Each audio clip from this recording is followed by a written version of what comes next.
Oke teman-teman, kembali lagi bersama saya Johan. Kita akan bahas dunia seputar bola yang pastinya di dunia bola.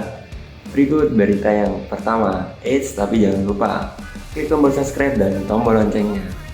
Hai World Football, hari ini ada hasil pertandingan Chelsea versus Liverpool.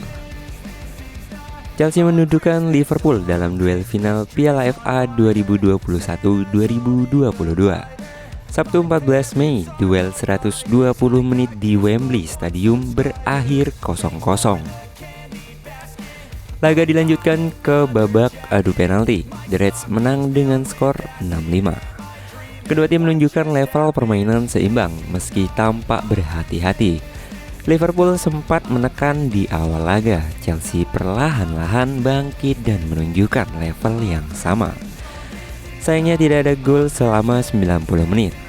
Extra time 30 menit juga tidak cukup untuk mengubah skor. Laga pun dilanjutkan ke adu penalti. Babak adu penalti berlangsung sengit sesuai ekspektasi. 14 pemain maju menembak. 3 diantaranya gagal dan Kostas Tsimikas jadi penentu kemenangan The Reds sebagai penendang ketujuh. Hasil tersebut menuntun Liverpool menjadi juara Piala FA 2021-2022. Trofi kedua untuk pasukan Jurgen Klopp di musim ini.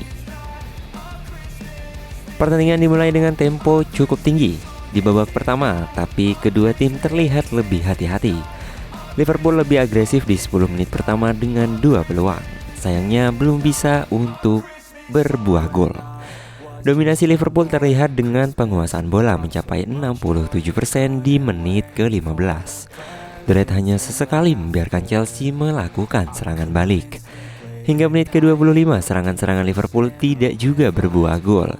Chelsea jadi punya kesempatan bangkit. The Blues mulai melawan dengan beberapa serangan balik yang berbahaya. Menit ke-31, bencana menghampiri Liverpool. Mohamed Salah terduduk di lapangan dan tampak menunjukkan ekspresi kesakitan. Tim medis pun masuk. Salah pun ditarik keluar. Jota masuk menggantikan Mohamed Salah dan serangan Liverpool kembali hidup. The Reds lebih banyak menekan. Chelsea harus mencari celah serangan balik. Biar begitu tidak ada gol tercipta hingga akhir 45 menit pertama. Skor 0-0 mengantar para pemain ke ruang ganti.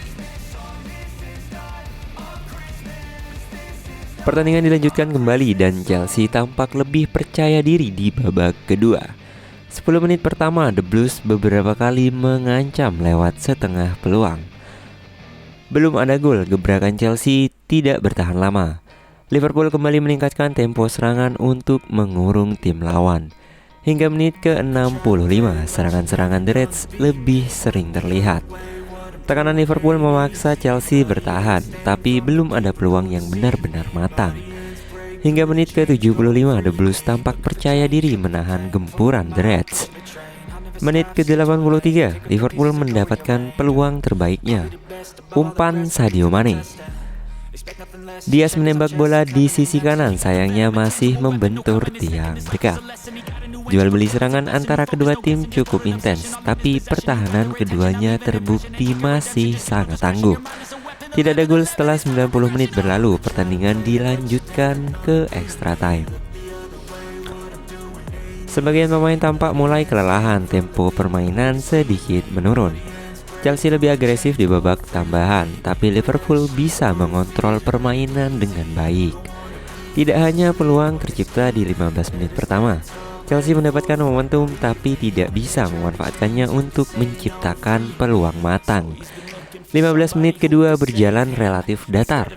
Kedua tim tidak benar-benar menyerang dengan tempo tinggi. Kelelahan mulai jadi faktor penentu. Masih belum ada gol hingga akhir extra time. Kedua tim mencoba menyerang, tapi tidak benar-benar berbahaya. Skor 0-0 setelah 120 menit. Untuk ketiga kalinya dalam sejarah Piala FA, laga dilanjutkan ke babak adu penalti. Akhirnya pada babak penalti Liverpool memenangkan pertandingan dengan skor 5-6 dan Liverpool menjadi juara Piala FA 2021-2022. Lalu berita yang berikutnya ada hasil pertandingan Montpellier versus PSG. Paris Saint-Germain kembali meraih kemenangan di pertandingan pekan ke-37 Liga 1 2022. Bertamu ke markas Montpellier, PSG berhasil menang dengan skor 4-0. Di laga ini, Lionel Messi sukses mencetak brace. Sementara 2 gol kemenangan PSG lainnya dicetak Angel Di Maria dan Kylian Mbappe. Meski berstatus sebagai tamu, PSG tampil menyerang di laga ini. Sejak awal sang juara langsung menekan kubu tuan rumah. Hanya butuh 6 menit bagi PSG membuka keunggulan di laga ini. Menerima umpan pendek dari Mbappe, Messi melepaskan tembakan mendatar keras yang gagal diantisipasi kiper Montpellier. Skor 1-0 berubah menjadi keunggulan PSG. Gol tersebut membuat PSG lebih aktif menyerang. Alhasil, 14 menit berselang, Messi kembali mencatatkan namanya di papan skor. Berawal dari serangan balik, Mbappe melepaskan umpan lampung terukur, di mana Messi yang berhasil lolos dari jebakan offside sukses mengelabui kiper sebelum memasukkan bola ke gawang yang kosong. Skor 2-0 untuk keunggulan PSG. 6 menit berselang, PSG kembali menambah keunggulan. Kali ini Angel Di Maria berhasil melepaskan tembakan voli yang menghujam gawang Montpellier memanfaatkan bola sapuan dari bek tuan rumah. Skor 3-0 ini bertahan hingga turun minum babak pertama. Di babak kedua, situasi pertandingan tidak banyak berubah. PSG masih mendominasi penguasaan bola dan terus menggempur sang tuan rumah. Petaka bagi tuan rumah di menit ke-57. Arnaud Souquet menjatuhkan Mbappe di kotak penalti. Laga sempat dihentikan sementara karena terjadi keributan dari tribun penonton. Di menit 60, laga dijalankan kembali untuk penalti yang dieksekusi Kylian Mbappe. Sang penyerang muda melakukan tugasnya dengan baik sehingga PSG unggul 4-0 atas tuan rumah.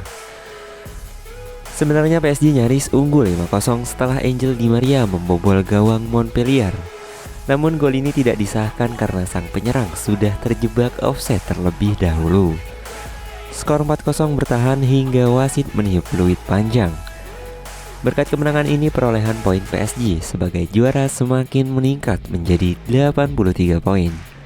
Sementara Montpellier tertahan di peringkat ke-13.